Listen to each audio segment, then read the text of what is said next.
Hi, I'm Paul Simpson from the football club. Welcome to the Brunton Bugle. Here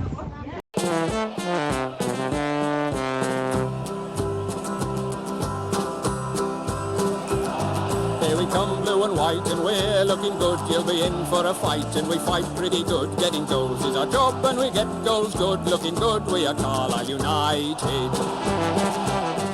Hello everyone, and you're listening to the Brunton Bugle, the number one place to get your Carlisle United fix in the podcast world. I'm Lee Rooney. I'm Mike Booth. I'm Dan McLennan. Sera, it's finally here. United are off to Wembley in the League 2 playoff final. In this episode, we'll look back on how we got there, some past Wembley memories, how our opponents Stockport are shaping up, and more thoughts on the big game.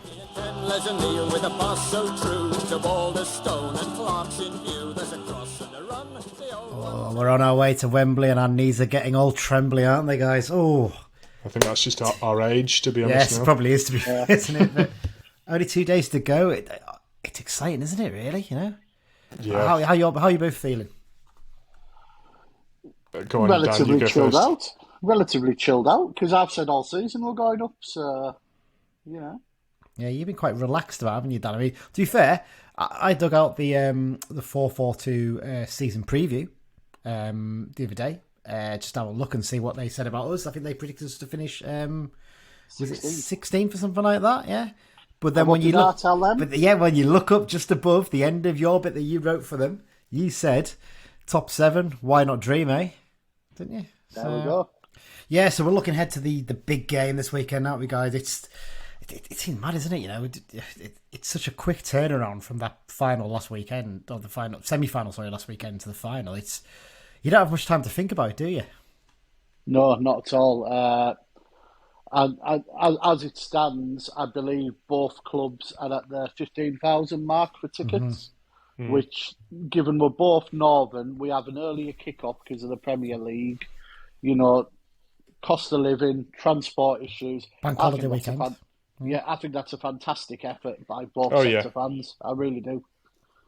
Definitely. It's really, really impressive. I agree with you there, you know, to get that many down. And, you know, I know there's always talk of, should you hold it in, you know, another stadium, you know, go to a Villa Park or an Old Trafford or something like that. But it's not quite the same, is it? It's not quite the draw of Wembley for me, personally. I think ultimately as well, you don't want to take the chance to play at Wembley away from the players. No, that's the big draw. Because, I mean, we could get to any of those grounds in the FA Cup. The only chance we're really getting to Wembley is either this or...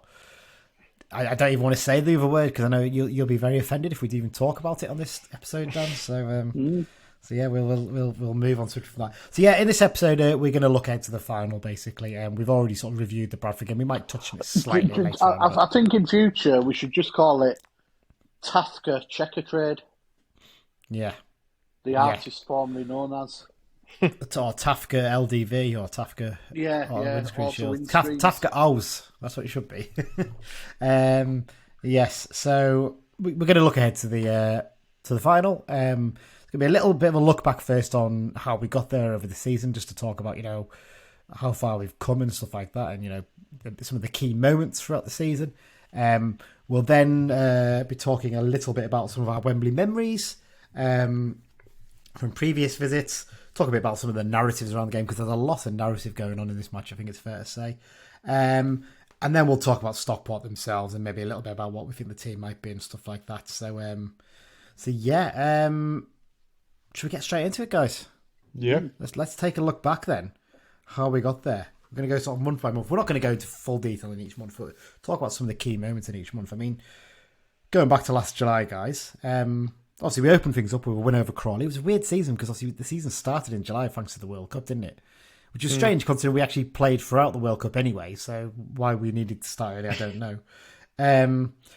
But the key moments obviously came over the summer in terms of summer recruits. Now, Greg Abbott being announced as the head of recruitment, I think was a big positive, wasn't it? As soon as the season ended last season.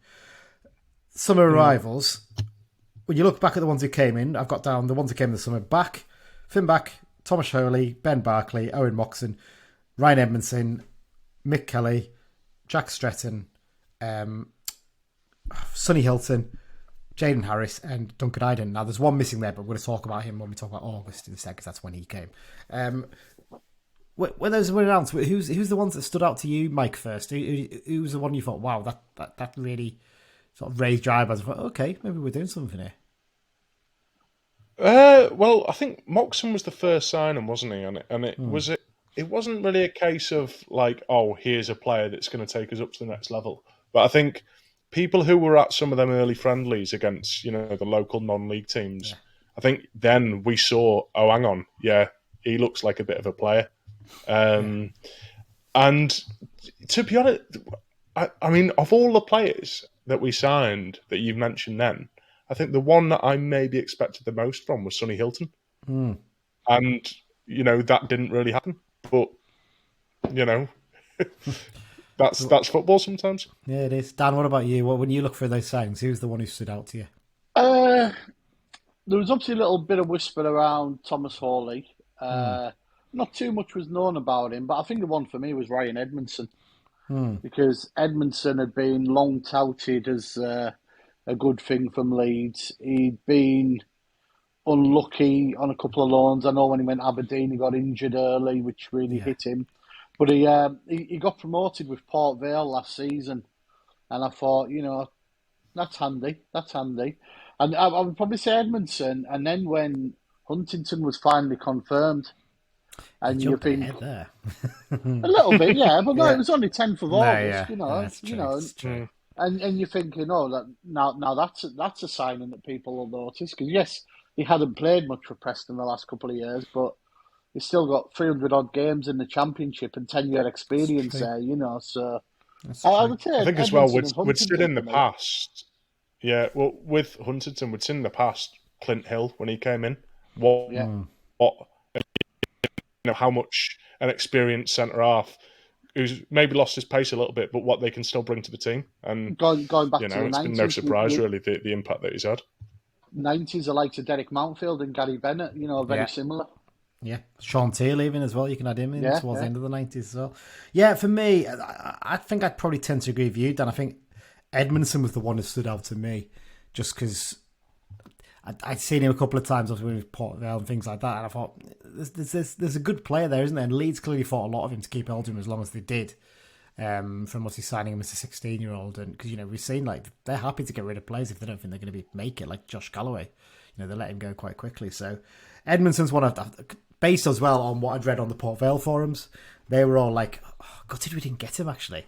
And then when you hear the talk of the fact that he turned down League One clubs to come to us on a lower wage, showed the draw of Simo, didn't it, I guess, as well. So that was quite a positive. So that was July. Into August. Would it be fair to describe this month as steady progress, Dan, do you think? Obviously, we won against Gillingham, which is our second win of the season, but then there was draws against Colchester and Swindon. And I think the defeat at Stevenage maybe was a little bit of a reality check's probably a bit harsh at that early season, but kind of like, okay, that's where we're at right now, sort of marker, wasn't it? Yeah, we started pretty solidly, won a few draws. Stevenage was the first time we thought they look like the team who's going to be up there. And we sort of alluded to that in our preview for the season, hadn't we? Yeah. I mean, what you're getting with Steve Evans, dirty, organised, time wasting, but it works, Shit houses basically, but it works. Yeah, absolutely. It's worth noting as well that some of them games in August would sign Paul Huntington, but he wasn't playing for us because he was nowhere near match fit. And I think we were all saying at the time, before Huntington was even fit, can you imagine a centre-back pairing of Feeney, Huntington and Mellish? Can you imagine that? And then obviously we got that later on, and that coincided with a bit of a turn in form. Yeah. So obviously, you mentioned there Huntington. He, as you mentioned, Danny signed on the 10th of August. There've been whispers about it all summer, but they've been dismissed by people who were insiders who knew Huntington, allegedly. But it suddenly just, I want to say it came out of the blue, but it was a bit of a surprise, wasn't it, when it happened? It was like, oh, wow, we've actually got him. What was your first thought when he signed? Because there was still a few people, wasn't there, who were... He still held a bit of a grudge about what happened in the Leeds game, even though he'd apologised long before, about what had happened. I mean, to be honest, my first thought was I didn't really care what had happened in that Leeds game. I thought we're getting a championship level defender. Yes, he hadn't played in 12 months, but there's reasons for that. But a player who clearly could not just play at this level, but probably play at the level above for a few years more at least. Yeah, I think if it had happened maybe 4 or 5 years ago, it maybe would have still rankled a little bit more. But I think the passage of time is, he has done interviews where he said he was a bit daft and naive and that. He was And 18, wasn't he, at the end of the day? at the end of the day, he's a Carlisle lad. He's come to play for his hometown team, and he's got a level of experience far above most of our squad. So, when he signed, Mike, what feeling did you have in terms of what that was going to do to the squad and in terms of what it was going to do to where we could finish in the table over the season? Well, before him, we didn't really have much experience in the squad. I think we had Devitt, who was over 30, and obviously Dennis. But I think that's it. Well, Holy as well, I suppose. But there's a lot of young players, and I just thought that an experienced head like him, especially, because we'd seen Jack Ellis kind of play a couple of games towards the end of the season before. I just thought an experienced head like him to help guide some of the young ones along was the missing piece of the jigsaw, really. It's a fair point about experience, isn't it? Because when you look at the defence, Dan, it actually is quite young. I mean, Finn Back obviously only 19 at wing back, as is Jack Ellis, as you were saying there, Mike. Even Joel Senior's only 21, 22, isn't he? I think. And on the other side, you've got Jack Armour, who's only just turned 22. You've got in the middle Mellish is 24. He's like the elder statesman almost, isn't he? Corey Whelan's only 23, 24 as well. He's not actually that old. 25, I think. Yeah, so same with Morgan Video. There's not bags of experience there. So having someone like Huntington come in makes a big difference there, doesn't it, Dan? Yeah, definitely. We did comment a few times about how relatively young the squad was. So but both Huntington in August and jumping ahead a bit, Garner in January, proper experience, through at both ends of the pitch. And Thomas Hawley was probably one of our most experienced as well, Yeah. So we had a bit of a spine at times that had the experience. Mind you, we say they're all young. John Mellish is on about 130 odd games now, Jack Armour's over 100, Callum Guy will be at that mark, so we've got youngish players, but they've got a hell of a lot of experience. Even some of them who came in later, like McCollum, he'll be pushing up to 100 games now in free loans. It's definitely. It's all solid experience. Absolutely. So in September, more draws. The 3-3 draw against Rochdale, that was a crazy game, wasn't it, really? Because, Rochdale looked like they were going to be a team struggling, and I was actually semi-impressed with them that day, Dan, because, genuinely, I thought, signing Quigley is going to probably help them drag themselves away from trouble a bit, and obviously Bentley coming in as manager didn't quite work out for them, sadly. The 0-0 draw at Manchester, which we should have probably won, actually, with the chances we had. It's mad to think that was this season, where Holy fixed the goal, didn't he? You kind of forget it was that long ago. You forget it was this season. There was the win over Wimbledon. There was a draw at Newport, and then a win at Grimsby in the rearranged game. I suppose the one sort of dampener this month, Dan, because he was just starting to find his feet, was the injury that Sonny Hilton picked up against Newport, wasn't it? Yeah, Hilton. I know. Mike was saying he was excited for his signing when you read about him, and he was a lad who'd been. Was it Norway he'd went to on loan? Finland. Finland, yeah. And you're thinking any young player who's got a bit about them to go and do that, you sort of respect, because it's a big move, similar to Brandthwaite going out to PSV. I know it's a higher level, but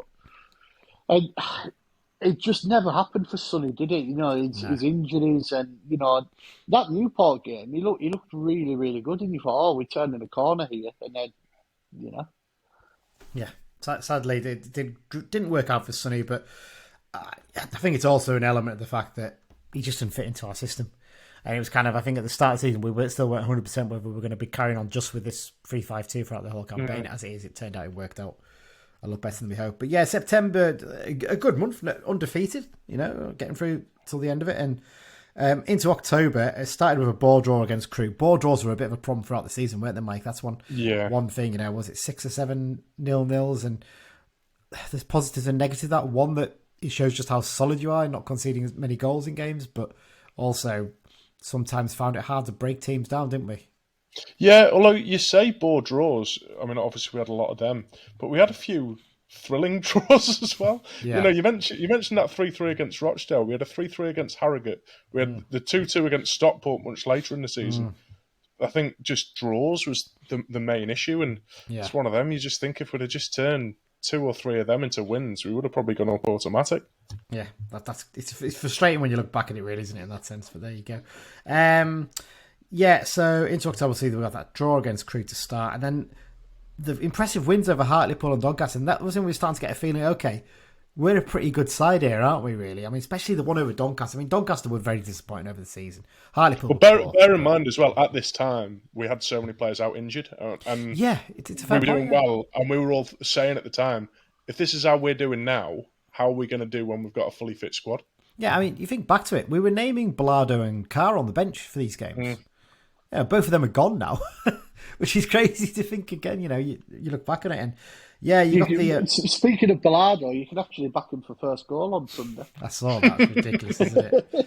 Incredible. So those. I mean, Dan, that winner with Doncaster, that really stood out to me as like a. It wasn't quite. I think next month there's a result in November that was really the sort of turning point of like, wow, we actually are a good side here. But that win over Doncaster really felt like a little bit of a statement put down, didn't it? Mm-hmm. Yeah, I think Doncaster had come down, and in the end they were ultimately disappointing. But everyone thought, Hartlepool away, we put on a good performance, we got the win, hammered them.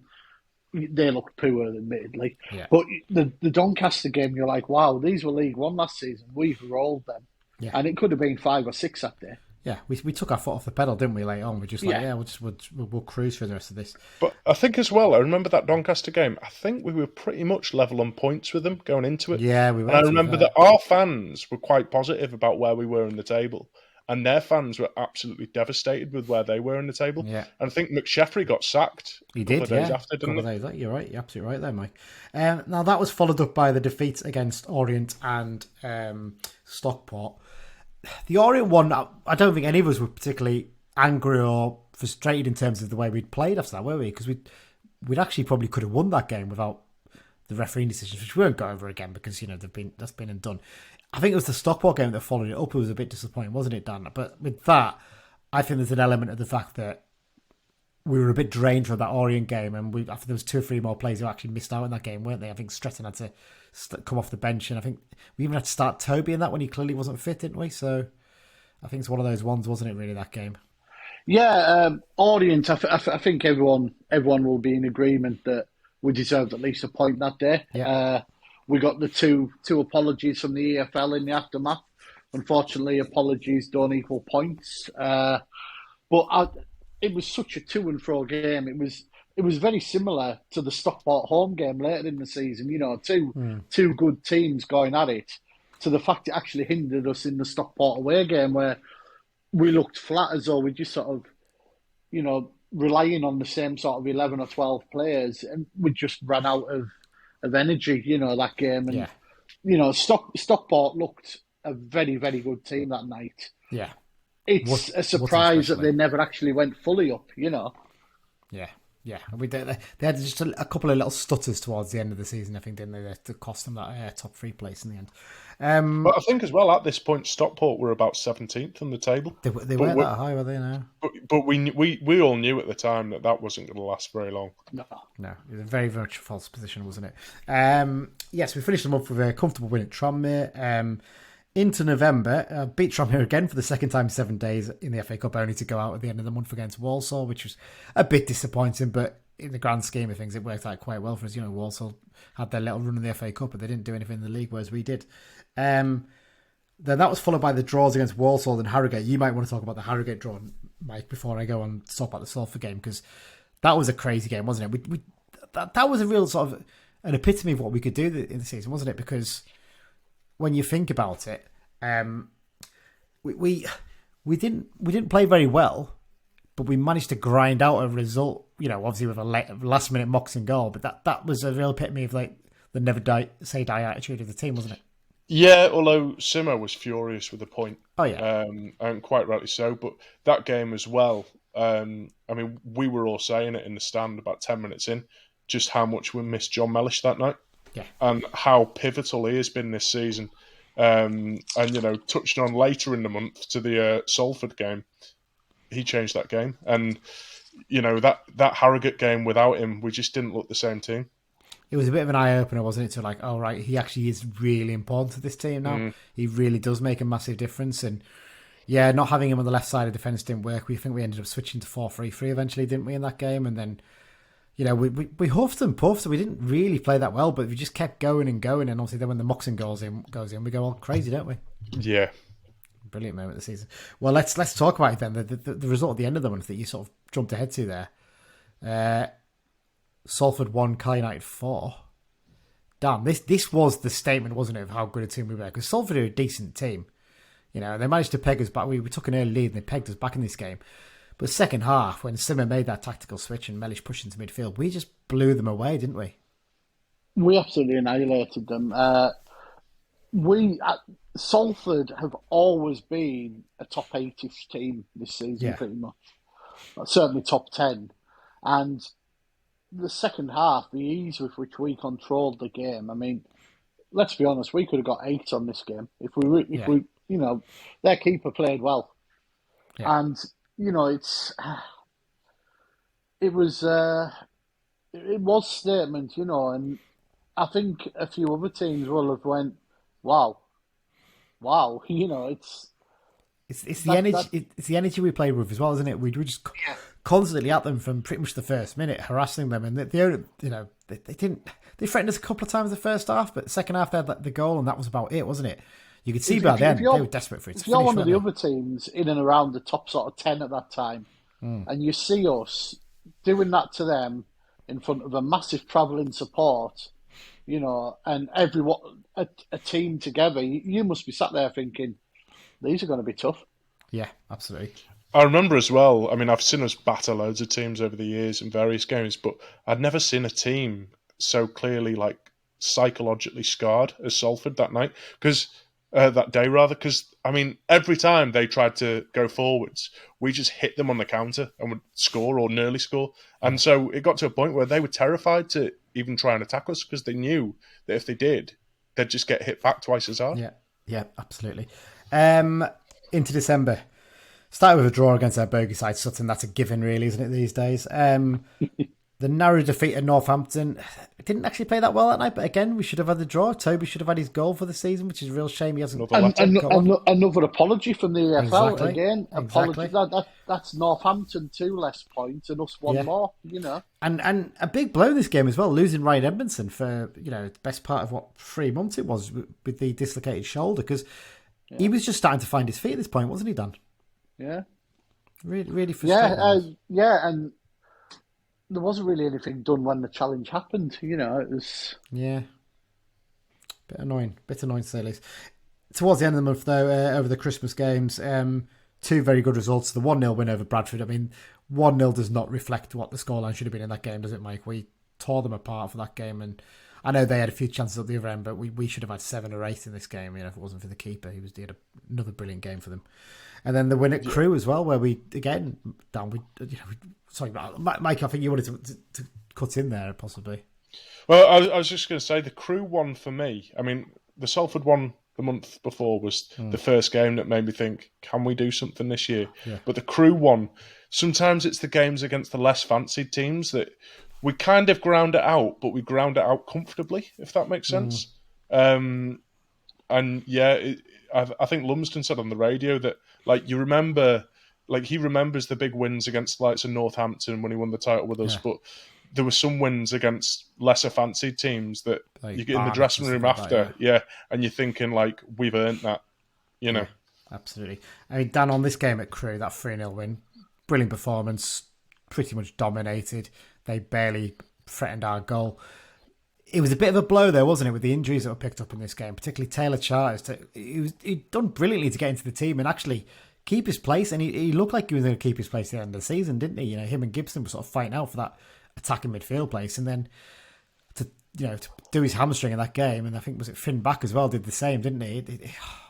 You wonder if Charters hadn't got injured, would Alfie McCalmont have come in? I wonder if they still would have done, because I think he would have wanted to strengthen and make us a little bit better. Maybe, but I certainly don't think he would have played as many games. No, because it was Finn back, wasn't it, that got injured this game, and Taylor Chatters. I feel like there was someone else who picked up an injury in this game. I can't even remember who it was, but Feeney maybe. I don't know. I'm just loading up the thing now just to check what the lineups were for this game, so I can double check who came in and out. Jaden Harris played a wing back, didn't he, second half in that game? It was Jack Ellis, was the one who pulled in this game, not Finn back. Finn back did his one against Salford, didn't he? Yeah, he did. You kind of forget that. It's frustrating. It was obviously, like I said, Taylor Charles was the one who came off in that game. But yeah, absolutely dominated in that game.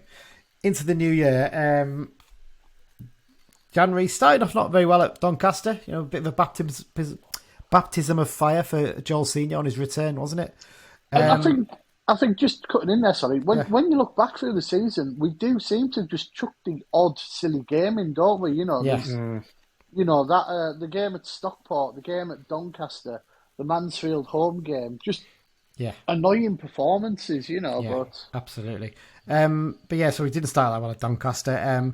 Followed that up though with 4 straight wins, didn't we? Obviously there was the wins over Newport, Hartlepool and Rochdale, but finishing off the month in style, wasn't it? I mean, this was a night to remember, wasn't it, Mike? We drove up to this one, didn't we? You had the day off, and a 5-1 win over Barrow at Brunton Park in front of just shy of 10,000 fans. What a performance that was, especially second half. Yeah, that was brilliant, and it seemed pretty much every time we went forward, we scored that night. And that was. We had a relatively big crowd for Hartlepool the week earlier for a Tuesday night, but that was kind of the first big crowd of the season, really. Yeah, we'd had decent crowds, but not big ones like that. Yeah, and that was sort of a sign of, oh well, what can we do?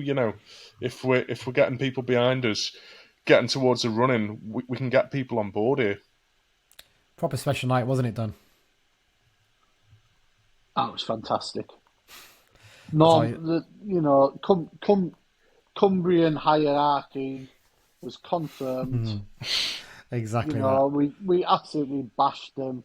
Yeah. I could fill an episode with plaudits for this game, but you could. Time is of the essence. Indeed it is. Let's quickly talk about the January transfer business then. Obviously, we lost Idahan, Stretton and Hilton. They all departed midway through their loan spells. In come McAlbert, Robinson and Gordon on loan. And of course, the return of Joe Garner. What was your thoughts when this one came in, Dan? I think the reaction was still a little bit mixed. I think most fans were very positive, but there was still a few fans who had a bit of doubt, wasn't there, over Garner's return? I genuinely don't see why some people had doubts, because I know for a fact that Joe Garner had an offer to go and play in India. Yeah. In their Indian league. Very lucrative. And by all accounts, the money offered, very lucrative. He would probably have made as much in that one spell as he likely will in 18 months here, was the suggestion I was given. And it was only 8 weeks or something like that, wasn't it? It was basically, I think it was 4 months max, Yeah. But he was told, he saw, people close to him said, Joe, you loved it, Carlisle, go and be a hero, you can get a promotion here. Yeah. You're not going to be away from your family. And I thought it was a brilliant signing, because, yes, he's not going to start every game. And yes, Joe Garner's always been an annoying player. Yeah. He's one of those, you love him when he plays for you, you hate him when he plays against you. Yeah. But he knows what it's about. He's got the experience. Yeah. He's been at the big clubs. He was at Rangers for the season.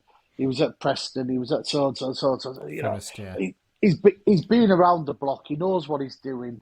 And, it really, I think he really complemented our strike force. Yeah. Yeah, and he's not going to score as many goals as he did back in the day. That's fine. He's not that kind of player anymore, but that's good. We've got a different kind of play in there, and for a short lad, Mike, he wins so much in the air, doesn't he? And we saw the benefit of him in that second game against Bradford, especially, didn't we? Yeah, I mean, he brought something different to our strike force that we didn't really already have, and all the reasons we touched on before that it was good to sign Huntington. Garner ticks a lot of those boxes as well with his experience. Yeah. Into February. Wobble time, I think it's fair to say, especially at the start of the month. Started off with a ridiculous defeat against Harrogate. To lose a game where the opposition didn't have a single shot on target, it was just infuriating. The 0-0 draw at Wimbledon, which wasn't too bad, but I mean, the horror show against Mansfield, Dan, when you look back at it now, it's like, it looks like such a total aberration, doesn't it, in terms of the rest of the season? Yeah. February, like you say, February probably it planted a little bit of a seed of doubt in some people, I think. Yeah. But all teams have a slight wobble at some point. And, I don't know what it is about teams that come up that play in yellow, but Harrogate and Sutton just seem to have some sort of hex Mansfield. on us. But, I mean, the Mansfield game was just ridiculous. It was just one of those freak occurrences. But, we came out of it and we actually responded very well because I think we went on a four-game winning run, didn't we? Well, 6 without defeat in total because we had the 2-0 draws in the end of it. So, you're right. We bounced out of it and we got a win over Colchester. And that win at Crawley, Mike, that really was a statement one as well, saying, like, we are bouncing back here. And, like, it's easy to say, Crawley down near the bottom, but they were having a slight resurgence, I think, seemed to remember at that point. And there was some people who were saying, like, it's a tough game for them or whatever. And to be honest, we blew them away in that first half, didn't we? Yeah, I mean, if we kept our foot on the gas, we could have probably won 7-0. We kind of let our foot off the gas a little bit. But, yeah, that was kind of what we needed to, get our heads up again. And then into March, obviously, we continue this winning run with a win over Grimsby and then the win over Swindon, Mike. I mean, that's got to go down as one of our best moments of the season, isn't it? When that goal went in from Ryan Edmondson. We were going nuts in that stand, weren't we? Yeah, but so many late goals this season. I mean, that's probably the most iconic late goal of the season. And obviously Jack Armour's goal earlier in the game, what a goal that was. But yeah, that was fantastic sort of 3 points that had everyone buzzing and really thinking, yeah, we can really do something this season. Yeah, absolutely. After that, Dan, we followed up the win over Swindon with 2 0-0 draws in a row against Stevenage and Bradford. And at that point, there wasn't too much worry, was it? Because we could have nicked that game at Bradford at the end with the Gibson strike there at the post. Stevenage came to do a job, and fair play to them. They absolutely did that job on us. The ball being in play for 41 minutes of that game tells you everything you need to know about what happened in that match. But it's the defeat against Gillingham at the end of the month that really sort of put okay, maybe a top 3 place is going to be a bit of a challenge for us moment into your head, wasn't it? Yeah, the 2 draws weren't bad results overall, but the Gillingham one was annoying, especially conceding so late. And the Orient one, they only won because it took a twice deflected shot. Yeah. We lost Ben Barkley early. I was thinking it was Ben Barkley in this game. It was Finn Back we lost, wasn't it, against... yes, it was his first game Barkley back. came on for Feeney and Back got injured. Yeah, sorry, I'm mixing them up there. Yeah, we lost the 2 defenders in the first half. Yeah. And we only got beat 1-0 due to an unlucky own goal. And they actually went to 10 men. And again, it shows the fine margins. What would have been a good point on the road ended up being a second defeat in a row. And I think the week after we had Tranmere at home, didn't we? Yeah. Which was that the big crowd game? Yeah. And the thing is with that Orient one as well, like, Menish is so close to getting equalised. I know people say he missed an open goal, but it's a brilliant save by their keeper to push it onto his legs to make it difficult for him to get the shot away as well. So it goes to show. But yeah, into that weekend, the following weekend, Mike, massive crowd on Good Friday against Tranmere. Huge game. Yes, Tranmere is struggling, but there was that pressure on knowing that it was going to be, a 13k crowd. And they turned up for it, didn't we? And we looked comfortable in that game. Yeah, I think, a couple of eyebrows were raised early that was the game that we did the offer for, the Tranmere game. But I think it worked out pretty well, really, because quite a lot of them fans have stuck with us until the end of the season. And yeah, it was a really good sort of big crowd, good solid result to really put to bed the myth over the years that we don't perform in front of big crowds. We've got 2 free results this season against big crowds. Exactly. So yeah, the Walsall was disappointing. Obviously, they had 10 men. The game against Stockport, I wouldn't call that disappointing. I think it was just a thrilling game of football with 2 good teams and couldn't one up the other one. Obviously, the win at Barrow, I mean, Need I say more? Enjoyable. Yeah. National order continuing. Yeah. And the home loss against Salford, it was much like that Leyton Orient game that we talked about earlier. It was just, if it wasn't for certain refereeing decisions, it maybe could have gone the other way. Yeah. So, obviously, you wrapped the month up quite well there, Mike. I think it's fair to say. Yeah, so the Salford game to end it was a bit frustrating because we could have gone into that final game at Sutton, couldn't we, down with that chance to go for a top 3 place. But, I mean, the way it went anyway, Tranmere were pretty comfortable against... Northampton were comfortable against Tranmere, so we got the result against Sutton. And then the drama at Bradford, and that pretty much sums it up, doesn't it? That's the season wrapped up, really. So that's got us to this point. So, yes, let's talk a little bit about Wembley memories now then, Dan. And first up, I want you to tell us... What can you remember about going back in like 95 and 97? Because obviously Mike's a bit too young to have been to those games. I went to 97, but I didn't go to 95. What was that feeling like? Obviously, it's a different stadium now in that sense, but what was it like seeing the Blues there back in 95?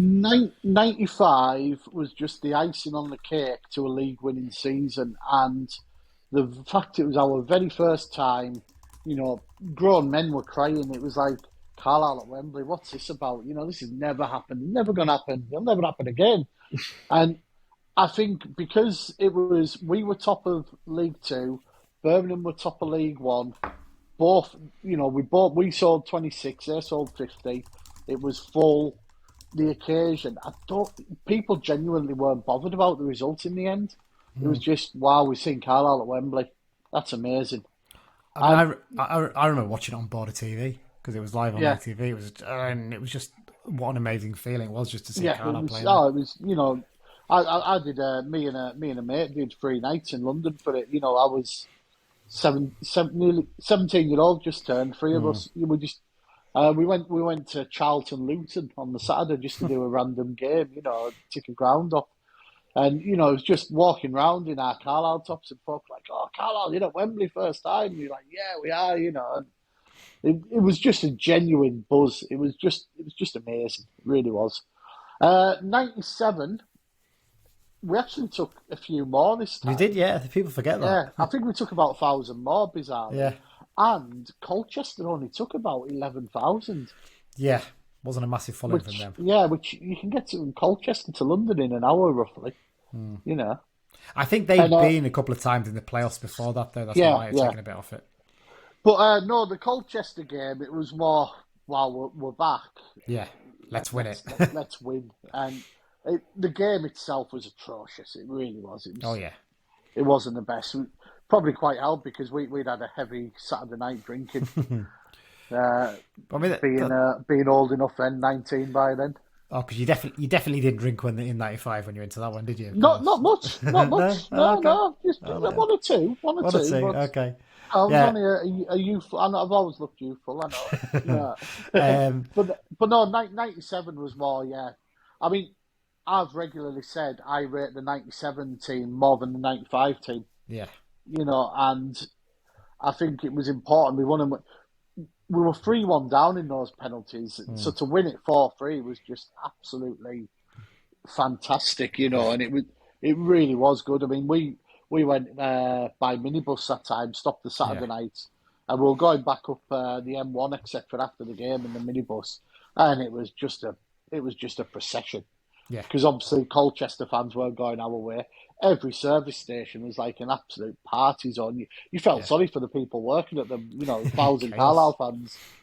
Basically, it was just joyous chaos. And no, there were 2 great times, and probably 2 of the highlights of the night and rain. Indeed, the 97 one was probably the last real highlight, because from 97, 98, that's when things took the turn for the worse. So yeah, absolutely. I think a lot of young fans might not realise the old Wembley had a special feeling about it. The history and everything about it. And it was great. That first time walking up the old Wembley way, because it's built for it now, whereas it wasn't as much last time previously.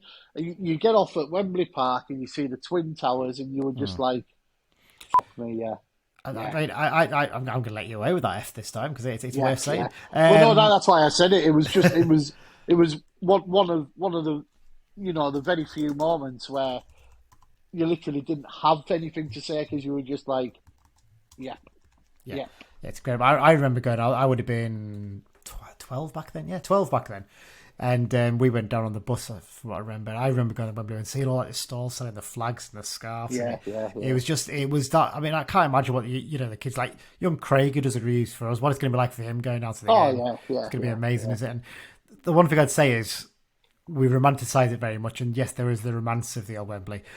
It was a dump, though. Like by the time we got there, like the toilets were awful. It was not a great place to watch football, but it was a great place to watch football in the same sense because of the history behind it and what it meant. And I've still got the old, photos taken out and printed out. I had to take to the Photoshop from the final from that time. It's amazing to think about it. Well, let's jump forward 10, 15 years, whatever it is, Mike. And let's look at 2010 and 2011. Some of your memories from then. Yeah, well, obviously 2010, we beat Leeds to get there, and that was thrilling. Penalty shootout in front of the Warwick Road end. That was the highlight, wasn't it? Because the final wasn't. Yeah, because the final was awful. But like what Dan said before, with 95, you think we've got to. It's not every year you go to Wembley. We're going to go, and then you're actually there the next year anyway. But that Southampton team in the final in 2010, how they were playing in League One was insane. Like Adam Lallana, Mikhail Antonio, Morgan Schneiderlin. Do you want me to read out the team for you? I'm going to read out the team quickly. So in goal you had Kelvin Davis. You had Ben Marshall's favourite player Dan Harding playing at right back. Radi Jaidi at centre back. Jose Font, who won Euro 2016, literally 6 years later. Joseph Mills at left back. He's probably the one that no one really recognised. Mikel Antonio playing on the right wing. Centre midfield was Paul Watton and Dean Hammond. Left wing was Adam Lallana, as you say there. Ricky Lambert up front, and Papa Waigo was the other striker. And then I'm looking at the bench, it's not really that well known. David Colony came off the bench as well. And Alan Pardew was manager of Southampton that day as well. Yeah. It's remarkable, isn't it? Madness. And we had Mark Bridge Wilkinson on the right wing when he just wasn't a right wing. Yeah. God, that shows you, doesn't it? Really? Yeah, but I mean, for me though, I mean that was my first ever trip to Wembley. I could have gone to watch England if I'd wanted to at any point really, but I always wanted my first trip to Wembley to be Carlisle. And you don't think that it's every year that you get to go to Wembley, and you've really got to grab the opportunity with both hands. Obviously, it was very disappointing, the result, but as a day out, it was all right. I had a few drinks after and can't remember much of the weekend. But then a year later, that was all about... the first time was like, we've done it. We've been to the new Wembley the first time. A year later, that was all about the result, wasn't it? Again, I was working for the club at the time. I'll talk a bit now, and I'll let you speak after, but... It was like the first time I went down, it all felt very hectic. I wasn't actually working full time. I was just volunteering at the club at that point. I'd started full time that summer of 2010, so 2011, and I just remember how exciting it was to be behind the scenes at Wembley and see the dressing rooms and the press box. I had my breakfast with Leroy Senior and Steve Claridge, sat in the little press area. Steve Claridge can't half smash a breakfast, I'll tell you that much. And I think Dean Warling was sat next to me for one of those fans. I can't remember which one it was, but he was doing the Radio Cumbria stuff. I'll do something, I think, with John Coleman, actually, with the News and the Star. And I'm sitting next to one of my heroes here watching Carl United at Wembley in the press box. It doesn't get much better. And then, obviously, that special moment, Mike, Murph scoring that goal, that was like that, because that's something that goes down in Wembley folklore, isn't it? The day after his kid's born, and he's scoring at Wembley. Yeah, especially given what happened the year before with him handballing it and giving Southampton a penalty, which started our annihilation. It's what football's all about, isn't it? And ultimately, the game doesn't really mean a lot, unlike this Sunday. But winning a trophy at Wembley, it's great. There's nothing better. And we've said all along, we put up with a lot of crap watching Carlisle over the years, but this is why you do it, Yeah. Yeah, absolutely. Right, we're going to take a short break now, and then we'll be back to sort of look ahead, talk about a bit about the Stockport team, and we've discussed them recently, but we'll go a little bit into it, talk about what we think Carlisle will do, and I've got a little quiz question for you both, so we'll be back in just a sec. This is John Mellish, you listen to the Brunton Bugle. Hi, it's Morgan Feeney, and you listen to the Brunton Bugle. Hi, I'm Thomas Holy, and you are listening to Brunton Bugle. Hi, I'm Owen Moxon, and you're listening to the Brunton Bugle. I thought we might as well have the full set because we're going with Wembley. Let them all have a little go. They're hopefully all going to be involved in the big game. So there you go. Right into the second half of the show, and let's start with that quiz question. While it's fresh in your minds, there's a question for what each of you here, right? So, Dan, you're going to go first. I think you can probably maybe guess what I'm going to ask you here. Can you name the starting 11 and the subs from that final in 1995, the first time we got to Wembley? 1995. Yes. 95. I'm just visualising in my head. Tony Craig in goal. Yeah. Darren Edmondson right back. Yeah.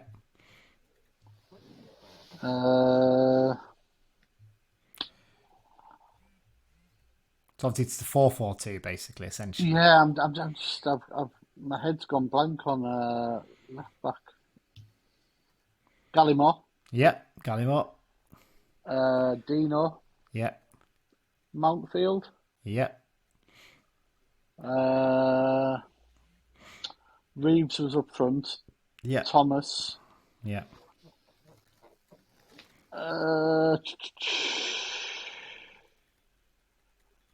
Curry. Yeah. So you've got 3 midfielders left to give me. You give me Rod Thomas, who's one of them. Conway start or come off the bench? Conway started. Yeah. Had Haywood side by then? Steve Hayward is one of them, yeah. People forget that. He signed that he played. Yeah. Warren Aspel couldn't play. Was it Davey went in the January? Yes. So Davey went, and Warren Aspel couldn't play because he'd play for Bournemouth earlier in the competition. Yeah, that's right, yeah. How many have I got there? You've got 10, so you've got 1 left to get. He was pretty much an ever-present that season. He's someone who, I think there was big expectations of him, but he never really kicked on beyond us, really. So he was subbed off as well just at the start of extra time. Oh, give me 1 second. Oh, I'm trying to think who else was in the squad then. Do you want to try and name your subs first then while you're thinking? Rob Peters? No, Rob Peters wasn't on the bench. Was he not on the bench? No. There's only 3 subs. Jamie Robinson? Jamie Robinson came on for Manfield on 100 minutes. Yeah. On 100 minutes, and Tate scored on 103 minutes, the golden goal. Yeah. I'm going to have to rush you here because you haven't got too much time. Richard Prokas. Richard Prokas indeed was played, in one. didn't he? Yeah, and then one more sub you're missing, basically. But Tony Elliott will have been keeper. Yeah. I'm going to take a gamble here, and I think it's someone you know well, Jeff Thorpe. Indeed it is, Jeff Thorpe. That's your full 14. You just about got there, man. Just about got there. Right, Mike, can you guess what your question's going to be? Is it the 2010 final? No, not 10. 2011. I want you to name the start 11 and subs for the 2011 final. Quick as you can, if possible. Adam Collin in nets. He was in net indeed. So who's your back 4? Frank Simek right back. Yeah. Did we have? We had Murph obviously at centre back. Was it Lubo Mikulik as well? Yep, Lubo Mikulik was in there. Left back, would that have been Matty Robson? It was Matthew Robson. You did well, yeah. That's 5 already. So Ben Marshall started, but got injured. Yeah. Did Adam Clayton play for us? No, the season before. No, that was the season before. Did we have... I'm trying to think up front now. Johan Yintzer? No, you're thinking of the year before. You are really... Yeah, well, because it's the same kit. So I'm like... struggling. I can remember exactly who started up front in this game for us. Go on, you're going to have to help me out. Zorko. Yeah. Ah, yes, of course. And Craig Cudden definitely started. Absolutely right, those two. Craig Cudden played the full 90. Zorko came off after 67. So you've got 3 midfielders left to get. James Berrett. Yeah, of course, James Berrett played pretty much every game. Paul Thirlwell. Yeah. Liam Noble. No, Liam Noble was on the bench. He came on as a sub for Marshall. Similar size to Noble in terms of height. I know it. I'll let Mike have a go. No, I haven't got a clue. Who is it, Dan? Tom Tayo. It is indeed Tom Tayo. I said Tom Tayo. Did you? Yeah. Did I miss it? Well, apologies. Yeah, you you did say must that. have. I have to listen back to that, make sure. Just Yeah. to double check. So that's your 11. Do you want to just name the subs? Because I think we're running out of a bit of time. Yeah, go on. So your subs were Tony Craig, obviously he's the backup keeper for that game. And then you had Danny Livesey, who didn't come on. Liam Noble did come on. Then Rory Lloyd and, of course, Paddy Madden. Yeah. Now, Paddy Madden brings us on nicely there, doesn't it, guys? Because we're going to start... 16 years after playing in the 95 final. That's crazy, isn't it, really? When you Yeah. think about it. So, yeah, and obviously coming on now, 12 years since we played that final, Paddy Madden will be lining up against us at Wembley, because we are obviously, of course, facing Stockport in the final. I've just knocked off my running order there. That's not much help, is it? So the game obviously takes place on Sunday, to 1:30 kickoff, which is much annoyance to all of us. Referee for the game, Tom Neild from West Yorkshire. It's his 6th season as an EFL referee, and he's taken charge of 34 games so far this season, handing out 97 yellow cards and 3 red cards. Last season, he handed out 112 yellow cards and 3 red cards in 28 games. So he doesn't hand out many reds, does he? He's quite lax with that. But the last United game he took charge of was the 1-0 defeat to Exeter City in April 2022. It is worth noting, though, guys, isn't it, that this is going to be the first ever Car United game that's going to have VAR involved, isn't it? Yeah. Also interesting, he took charge of Salford 1 Stockport 0 the other week. And obviously, the fourth official is Simon Mather, who took charge of our game against Bradford the other day. Yeah, and to be fair, Mather wasn't bad, I thought. I thought he handled it really well, to be fair. And like I said, I think he blew the whistle for full time. I think he just left too long of a blow between his first one and his second one. Yeah. And then he's like, oh, shit, they're all on now. I might as well blow it quickly before anyone thinks I've messed up. Which is a shame for the Bradford fan on their forum who wanted to complain to the elf. Yes, clown, absolute clown. But there you go. So it'll be interesting to see how that's handled, isn't it, the VAR thing, Dan? Because we've seen a lot this season, like Paul Huntington get pulled all over the place in corners. Whether we'll actually benefit anything from this, because from what Simo said, they're going to try and keep it as similar to a League Two game as possible. So it might just be very really clear cut, obvious mistakes, won't it? I think. Yeah, VAR, like I say, something we've not really come across as a League Two club. It's clearly in place over the weekend for the Championship final. Yeah. And they've obviously thought we may as well use it for all. They are, there's a lot of rides on these matches. You're getting promoted if you win it. You would like to think they will let the referee run it as smoothly as possible, only jumping in if they really, really have to. Like you say, corners will be interesting. There's always a lot of tussling in League Two. Could we end up with about 6 penalties aside? Yeah. But no, let's just hope that they'll let the referee and his team run the game and only resort to it if they're really, really, if it is a contentious sort of decision. Absolutely. It's worth noting it's not... Do we know if goal line technology is happening as well? I'm pretty sure it will be, but it will not be the first time that's been used at a Carlisle game, because it was used when we played against Barnsley in the League Cup the other season. Yes, yeah. For that game. So it didn't have to be used that night. But yeah, so there you go. Head to head, United, it's 8-15. Well, I was just going to say actually about VAR. Simo got a Premier League ref in, didn't he? To kind of talk to the players about kind of what they look for in the VAR room and stuff like that, which I think is really good. Yeah, that's really, really helpful, isn't it, ahead of this game? Right, so this is going to be the 85th meeting of the two sides. United have won 33, 17 have been a draw, and the Hatters have won 34. So it's very, very tight on head-to-heads.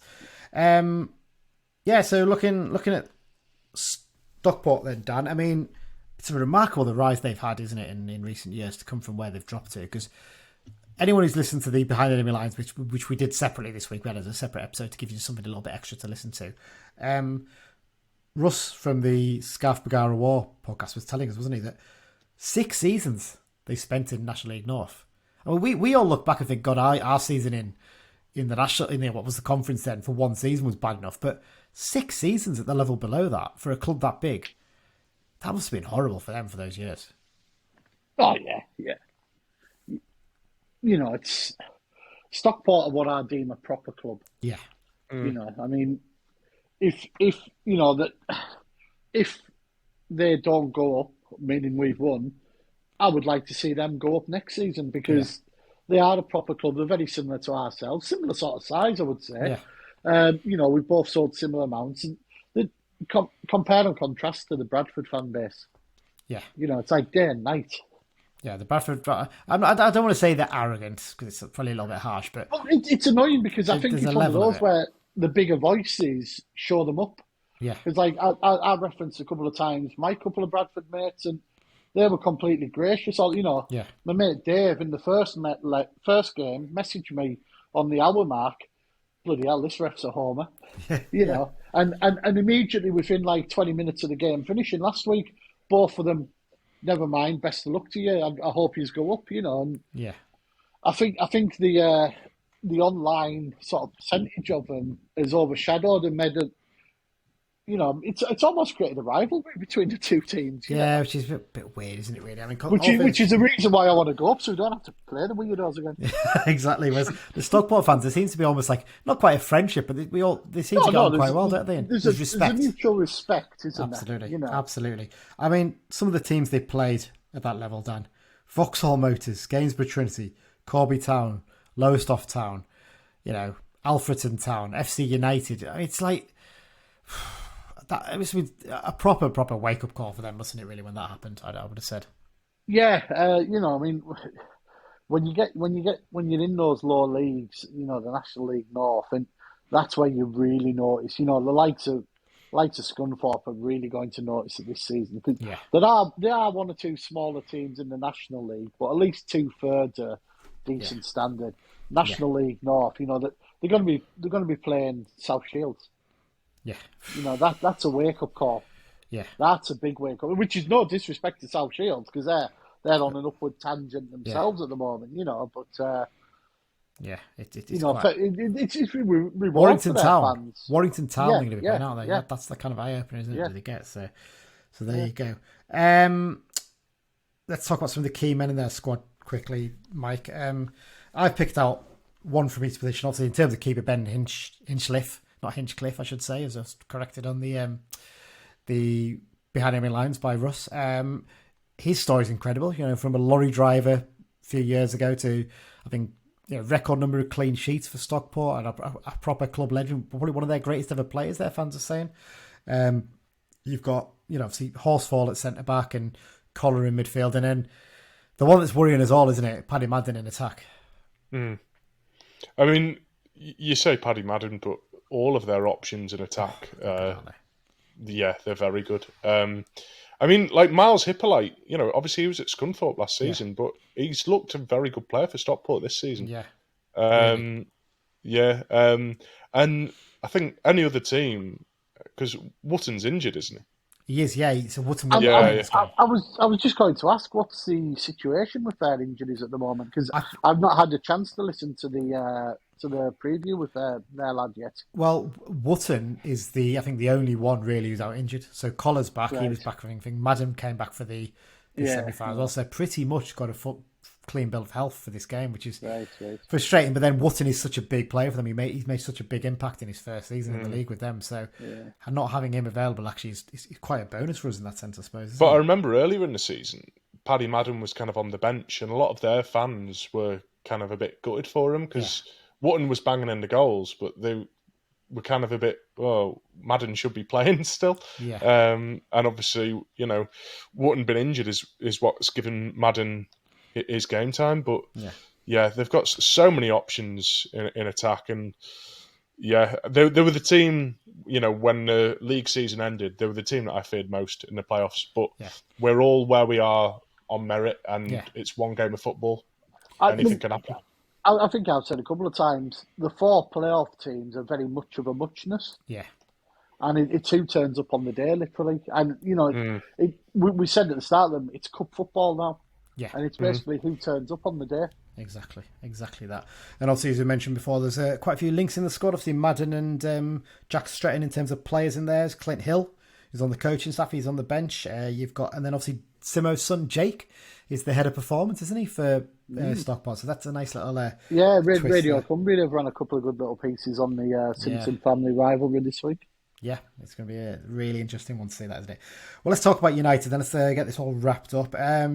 Injuries-wise, obviously we know that Neither Finn Back and Jack Ellis, sadly, are going to be fit enough for this one. And Jamie Devitt, again, sadly not involved. But I'm sure he's going to be down there. It was wonderful seeing him in the dressing room waving his crutches about, wasn't it?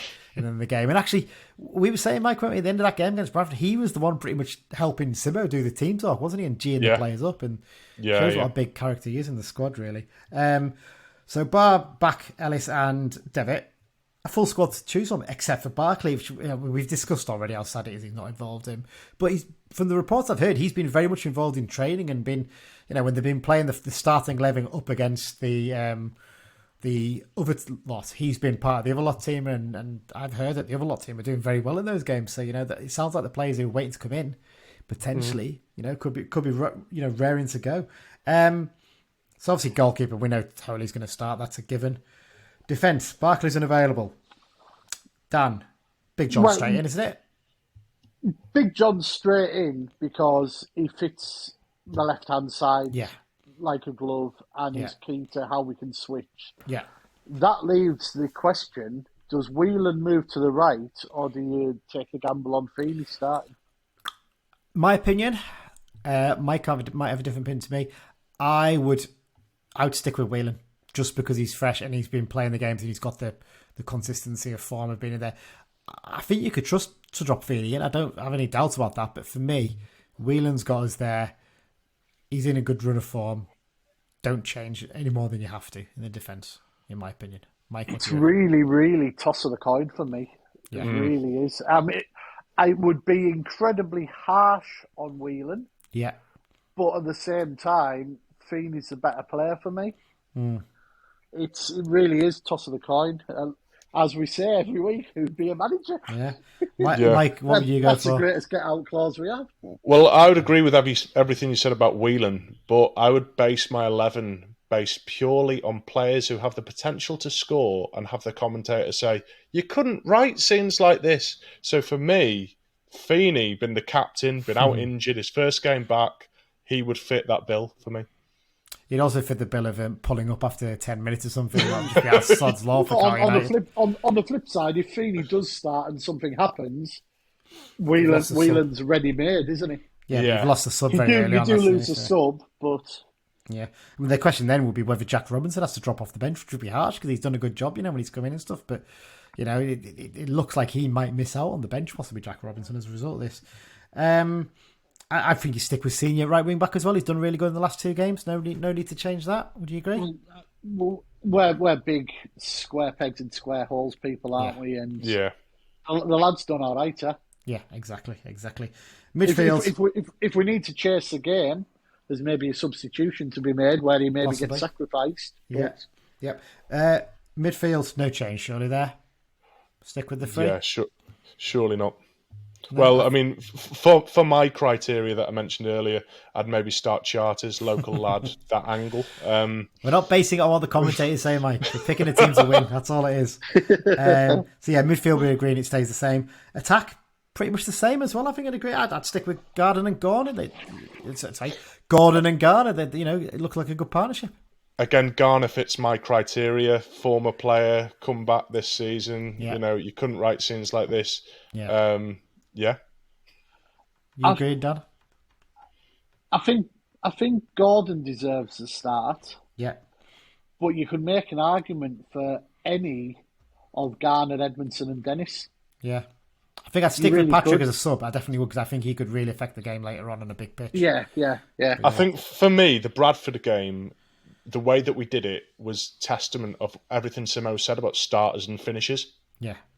Yeah. So pretty much, I think we're more or less all in agreement. Mellish for Barkley, and that's all you do for now.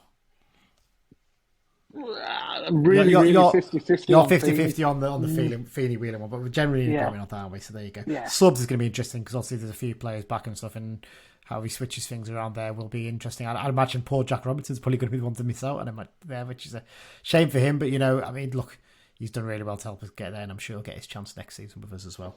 Be interesting to see if he celebrates at full time if we Ben win. Barkley, yeah, that'd be very interesting. He's going to be on our bench. Well, on his socials, all he's talked about is we, and he's not been in Stockport. No, absolutely. Right, predictions time then. So we haven't gained. I don't think any of us gained anything last week, did we? Because the rules were that it was based on the 90 minutes for that one. I'm changing it for this one. We're going to base it on the overall result and everything. So if you want to go extra time, you want to go penalties, you can. So, Dan, you're up first. What are you going for? 2-1 to the Blues. 90 minutes. Goal scorers? I'll allow you the 2-1 to go into extra time as well if it comes to it with this, basically. So, yeah. Okay. Garner. Yeah. And Big fucking John. Yes. That's what Has to be. Hear. Has to be. Yeah, that's a narrative. There's your storyline, Mike. There's your commentator storyline. Exactly. Thank you very much. You couldn't write sins like this. Yes. Right, go on, Mike. What are you going with? I'll go for 2-2 at 90, 3-3 after extra time, and then us to win on pens. And I'll go for goals from Garner and Gordon in 90 and Mellish to score in extra time. Right, okay. You really know me now. I'm going to go for a 3-2 win, probably after extra time. Goals from Gordon, Moxon, and Big John. That's what I'm going for. I've changed my mind because when I did it with the lower league look, I predicted a 2-2 draw and a win on penalties. So I've got the extra goal in there. I just feel like there's a moment coming from Big John. I can just see it. Whatever happens, it's going to be a good game. It's going to be written in the stars for Big John, hasn't it? Right, Dan, we're going to wrap this up very quickly. X-Files. There's one I haven't put in there, but we discussed it last night. I've already made a mental note of that. Yeah. There was a red card in the Scottish Premier League for Jamal Gordon. Incredible. He just Jamal George. Why am I calling him Gordon? Jamal George. I mean, like, he basically does his best Harold Schumacher impression, doesn't he? Yeah, there's a reference for the teenagers there. Google it. It's the most ridiculous bit. It's not quite as bad as that, but it could have been if he'd not been so careful. So, yeah. Yeah, England under 21 call-ups for Jared Branthwaite and James Trafford. Yeah. That's it, I think, isn't it? Yeah, that's it for now. Cause we're going to do release lists next week at some point, aren't we? Basically, we're going to make a note of all the release lists for when our own comes out as like the second part of it. Yeah, defo. Brilliant. Right, well, that's it then, Dan. And Mike, thank you very much for joining me. We're nearly there. It's exciting. I'm genuinely excited now. It's bear in mind, we're 48 hours out from kickoff. Just under 48 hours now. It's going to be a good weekend, isn't it? Whatever happens, we look back and say it's been a brilliant season, and we go again next season, whether it's in League One or League Two. Definitely. That's the key thing, isn't it? In terms of what we've got coming up, we're going to do Twitter Space tomorrow afternoon, evening, to talk with any Blues who are on the way down and stuff like that, get their feelings in terms of what's happening. So go to our Twitter feed at Brunton Bugle, and we'll post up sometime tomorrow afternoon what time it's going to be, so you know to join in with it. If you're down in London, get yourself on it and tell us what it's like down there. If you're with fellow Blues, that's what we want to hear about. And then on the day, we're going to be putting stuff out on our Instagram and Twitter feeds, aren't we, guys? I think of our journey down because we're meeting each other. We're actually ending up on the same train, aren't we? Because I'm getting on the train at Crewe. There's two trains 8 minutes apart. One comes from Manchester that stops at Stockport, so that's not really the. And the one 8 minutes later is you guys from Liverpool. So really looking forward to this one. Train cams at dawn. Indeed. Looking forward to that nice early start, isn't it? Thank you everyone for listening to this. Really appreciate it, and genuinely hope you all have a brilliant weekend in London or on your trip down, whatever you do. And most importantly of all, guys, up the Blues. Up the Blues.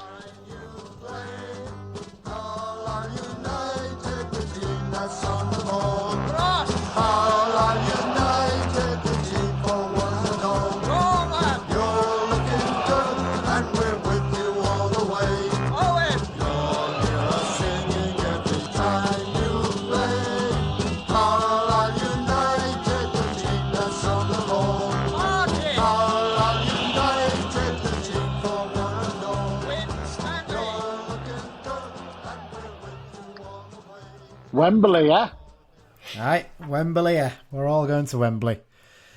Que sera, sera, whatever will be. That's enough of my singing, right? Bye.